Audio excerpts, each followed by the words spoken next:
Welcome, parents of seniors, to my Senior College Planning Night presentation. I'm Mr. Valentino, Supervisor of Guidance here at Clayton High School, and thank you for viewing my video.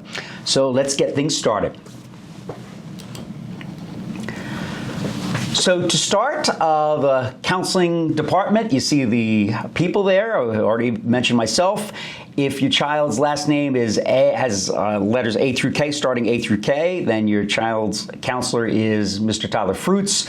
Last name L through Z is Ashley Smith. We have Susan Corick Maxwell is our student assistance counselor if anything's needed there. And our secretary, new to us in guidance this year, is Mary Pfeiffer. So what's been done up to this point? For the senior class last year, going back to last year, we did presentations in junior English classes talking about things like searching, doing college searches through Naviance, taking the SAT, things like that. And then there was individual junior meetings where starting to talk with each individual junior about what their needs are going to be, kind of like preliminary planning. And then this year, our counselors were just in senior English classes and talking with them about the nuts and the bolts of the college application process, which is a lot of what I'm going to go over with you in this presentation. So you will have a few things here that we need to get in order. The first thing is certainly signing a virtual transcript release form. This is located on the Guidance Department homepage. If your child is under 18, you have to sign this as a parent. If they are over 18, congratulations to them. They are legal adults and they have to sign this form themselves. Either way, this is very important because we have to we cannot release a transcript, an official transcript, unless we have a transcript release form signed. And every college, whether 2-year school, 4-year school, any college is going to need an official transcript. So this is certainly a very important part of the process. Securing letters of recommendation. We do that through Naviance, okay? If your child needs a letter of recommendation, they actually would go through Naviance to request that from teachers. Certainly the counselors can write letters of recommendations as well, and probably will for the majority of their seniors. Reviewing college application details and deadlines, just making sure that no deadlines sneak up on students because colleges are not very forgiving when it comes to missing a deadline. Going to collegeboard.com to forward official SAT scores if needed. Many schools are going SAT optional, but it never hurts to have a set of SAT scores, certainly, and they have to get forwarded. We cannot send a paper copy of those. They have to get forwarded directly to the colleges electronically through collegeboard.com. Make a calendar with dates and deadlines, as I mentioned about the deadlines and colleges not being forgiving. And then feel free to email Mr. Fruits or Ms. Smith with any questions. No doubt that's what they are here for. So processing the 2-year college application, and specifically we're going to talk about RCSJ, Rowan College of South Jersey. There are certainly other 2-year colleges that your children may apply to, but the majority for 2-year colleges will go to RCSJ. So talk about the priority admissions program. Well, really, to tell you the truth, the biggest thing they can do with that is they can attend the senior meeting that's happening on Tuesday, October the 3rd, and that meeting is going to be in the Performing Arts Center. We are inviting all of our seniors to see their presentation. Priority admissions is a really streamlined program for applications into RCSJ. I got to say, RCSJ does a great job with this program, really kind of hold the student's hand right through the entire process, all the way up to registering for classes, okay? SATs and or ACT scores not required for admission. However, you want to check out some specific programs may use the SATs or ACTs and could also be used for placement. Also SAT, ACT for basically as an AccuPlacer test exemption as well. So there can be some reasons to take the SAT or ACT, but they are not necessarily required for admissions. And no letters of recommendation are necessary for RCSJ. The four-year college application, so the first couple of things are going to be true for every college application that your children apply for, okay? The online application, there will be always some kind of an application that they have to fill out.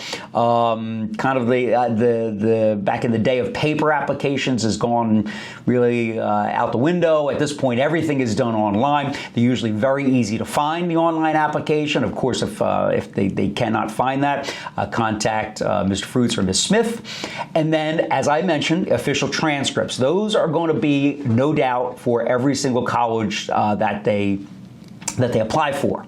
Now, as I mentioned, SAT or ACT scores, many schools are starting to go test optional, but some still do require that. So again, I have on my screen here, if required. Letters of recommendation, again, if required. Some schools require them, some schools don't. A college essay, if required. Again, some schools require some kind of an essay to be written, some do not. And then an application fee. This is usually this is a fee for processing the application, and it varies anywhere between, say, $50 to $75, okay?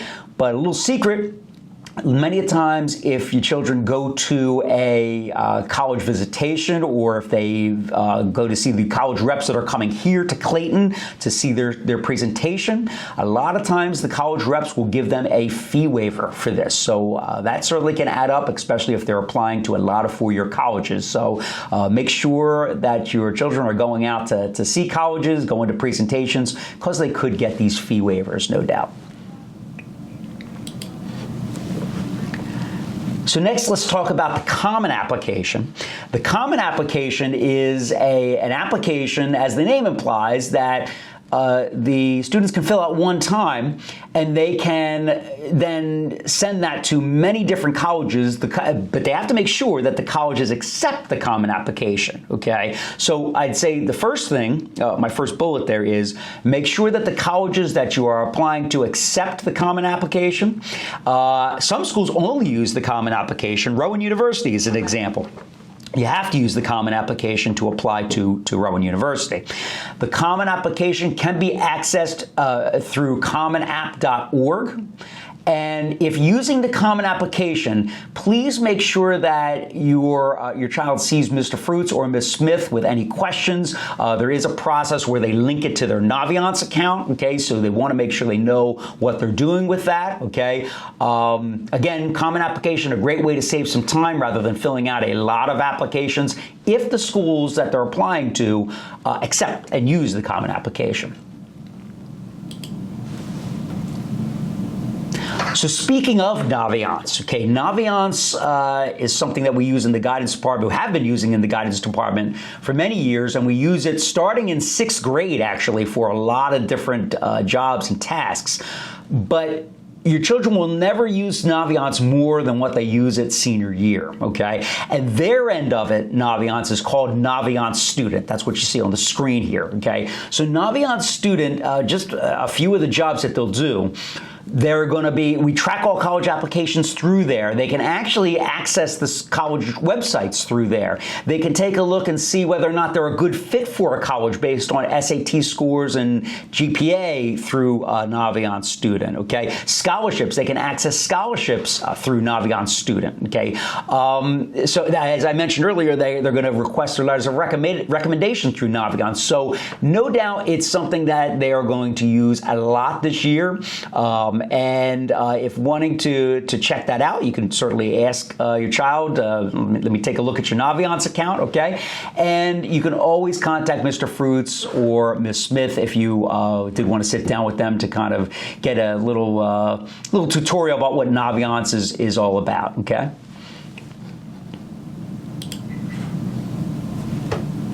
So let's talk about the standardized tests. So we're talking here about SAT and ACT. So essentially, the SAT and the ACT, from an admission standpoint, essentially do the same job.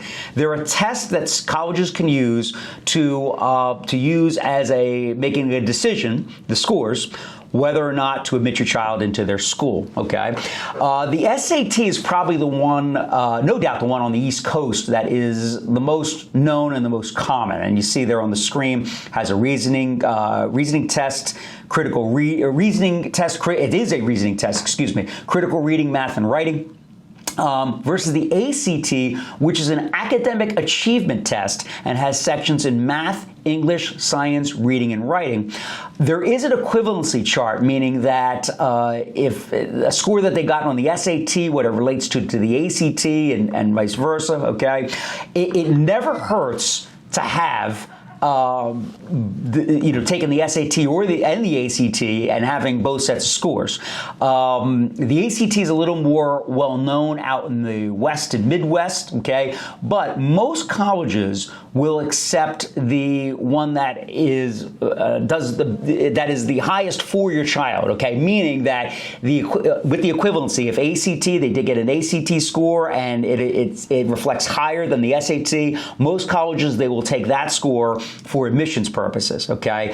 Also the same when it comes to multiple sittings of the SAT. So in other words, when a student sits for multiple sessions of the SAT, what the colleges are going to do is they're going to take their highest critical reading and their highest math score of any sitting, combine them together for admissions purposes, okay? And the last thing I'll mention about SAT and ACT, that even if a school is test optional, where they're not requiring it for admissions, you want to watch, because sometimes merit scholarships, to get merit scholarships from the school, they may require an SAT or an ACT score, okay?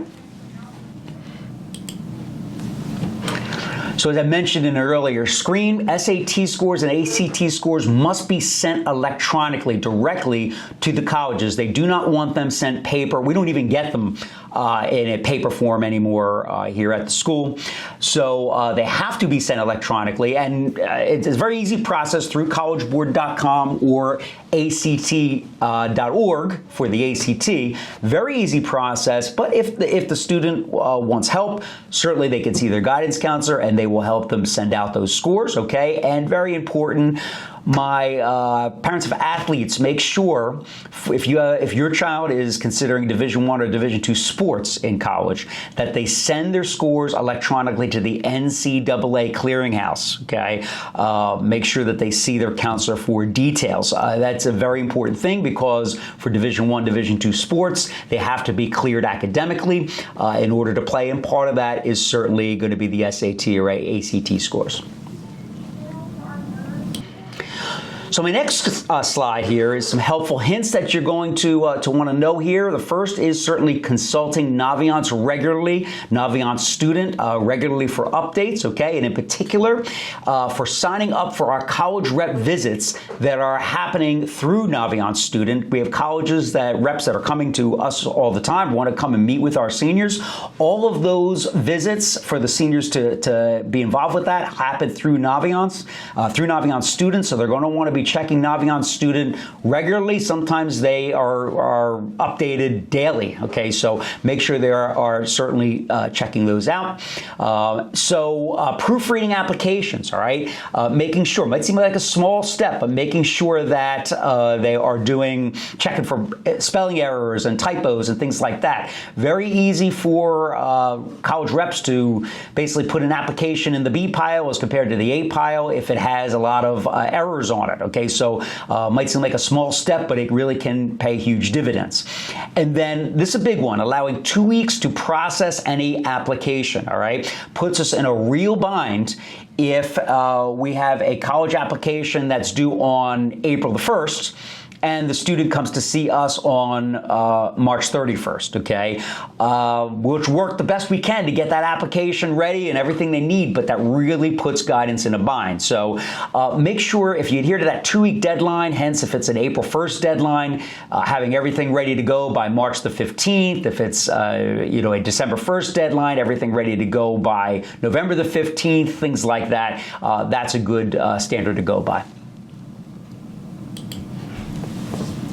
All right, let's talk about scholarships. Certainly colleges are not getting any cheaper, so scholarships are always very important when it comes to payments and being able to help with the bills of that. So scholarships. college-based scholarships, these are usually called merit scholarships. They are often awarded on the basis of a minimum SAT score and a GPA. So that's where I said in an earlier slide, even if the school is SAT optional, you want to look at scholarship options, and sometimes the merit scholarships need an SAT score for merit-based scholarships. You're going to want to check out the community-based scholarships. Investigate, as I'm mentioning there, employers, churches, local businesses, and organizations. Okay, we have scholarships that are coming into our office all the time that we circulate to the seniors and that we put on Naviance for students to apply to. Okay, many scholarship opportunities can be found in Naviance. Like I said, we do put those in Naviance Student, so make sure that your children are checking those out. And then lastly, I put a couple of search engines there, scholarship search engines, www.fastweb.com and then www.scholarships.com. These are sites where students put in information about themselves, and the search engine will spit out scholarships that basically apply and fit for the student's profile. Really great resources for you. So financial aid, which is different from scholarships, okay? Financial aid is basically looks at parent and student income, so a few other factors to determine whether or not aid is available. Also, if looking at any federal loans, you're going to need to do the FAFSA, which stands for free application for federal student aid. Any STAR students through RCSJ, County College, that they're going to be, if they can go to school, top 15% for free, aside from like books and feeds and things like that. But any STAR student, they have to do the FAFSA or fill out the FAFSA. I really would recommend any college-bound student filling out the FAFSA, parent and student, even if they don't think they're going to qualify based on aid, because there is a lot of jobs that it does, okay? So with FAFSA, actually, this is a change. The 2024-2025, meaning for the college year 2024-2025, the FAFSA form will open in December of 2023. If you have older siblings, you might have remembered October 1st as being the beginning of FAFSA season. That's changing this year, okay? So the FAFSA is not available yet as of the making of this video. We don't have an exact date yet, but we are being told December of 2023. So we will keep you posted as far as any exact dates there. You certainly should direct, when you can, direct all questions and concerns to the financial aid office of a specific college. Reason I say that is they are the experts, no doubt, when it comes to financial aid. We can certainly try to help you if you have any questions. A lot of times what we'll end up doing is calling the colleges to get answers for that. So if you can direct those questions to the financial aid office, that's usually the best. And then just to let you know, for informational videos on how to complete the FAFSA, you can go out to the guidance department webpage and on our school website, and you're going to see some videos out there, okay? And certainly they're informational. I'll update them if we get new ones for the 2024-2025 season, okay? But certainly feel free to check them out. So I mentioned earlier about the NCAA Clearinghouse. This will be for Division I students that are planning to play Division I or Division II at the college level, okay? We will need to send a transcript. Again, they need a transcript as well. Transcript to the Clearinghouse, and then sending the SAT or ACT scores to the Clearinghouse when on those sites, SAT.com or, collegeboard.com or ACT.org. Sending the scores to the Clearinghouse, you would use a code of 9999 to send the scores to the Clearinghouse. Again, two-part process, sending the transcript and the scores to the Clearinghouse for clearing for Division I, Division II. Okay, what can you do to get the most out of your child's senior year? Keep a close eye on grades, okay? Sometimes we'll have seniors that think, well, okay, I've gotten accepted to college and now it's senior year, time for me to take my foot off the gas a little bit. Well, they don't want to do that, all right? And the reason being is that we have to send a final transcript to the school of their choice that they're going to. And if colleges see the grades tank at the end of senior year, sometimes they can put them on academic probation. Sometimes they can even pull the admissions decision. Okay, so we don't want seniors to think that just because they've been accepted to a college that now's the time to kind of slack on the grades. So they want to keep a close eye on the grades. Certainly have talked about this. They don't want application deadlines to sneak up on them. All right. Again, the colleges are not very forgiving when it comes to deadlines. Retake the SAT or ACT. Again, as I mentioned earlier, it's never going to hurt them to retake the SAT or ACT to try to improve their score. Colleges are always going to take the highest, okay? And then keep Mr. Fruits and Ms. Smith in the loop when it comes to anything with colleges and college admissions. And don't forget to have the seniors keep them in the loop when they get accepted to college, okay? It's a celebration, and we in the guidance department, we want to know that information, no doubt. So here I have the dates for fall and winter dates for the SAT. You'll notice that the November 4th date is the one that is taken at Clayton High School, okay? That is a Saturday. Actually, all SAT dates nationally are on Saturdays, okay? And you'll see the registration deadline is coming up. October the 5th is the registration deadline for that. We have advertised that to the seniors, no doubt. So they do know that. But again, if they want to take the SAT here at Clayton High School, okay, that's the one that they would want to sit for. But they don't have to take it at Clayton High School. They can take it at many, schools that are close by. Many other schools, many of the big high schools offer it, more than just once in the fall like we do. So the next one after November the 4th is December the 2nd, and the registration for that is by November the 2nd. You'll see there, make sure that you check SAT Center's website and College Board, the SAT Center's website and College Board for any updates related to SAT testing prior to test date, okay? This was very big back in the COVID years where SAT centers were canceling, things like that. But I left it on my screen here because you always just want to make sure that everything is on par before your child goes to that test center. And then we have the 2023-2024 fall winter ACT dates. These are also on Saturday. They are never conflicting with SAT Saturday dates, so your child never has to choose between the SAT or ACT on a given Saturday, okay? Now, we do not offer the ACT here at Clayton High School. We don't have as many students taking that here, like I said. I know that RCSJ has the administration for every sitting of the ACT over there. December 9th, that's the next one coming up, registration by November the 3rd, and February the 10th is the next one after that, and registering by January the 5th.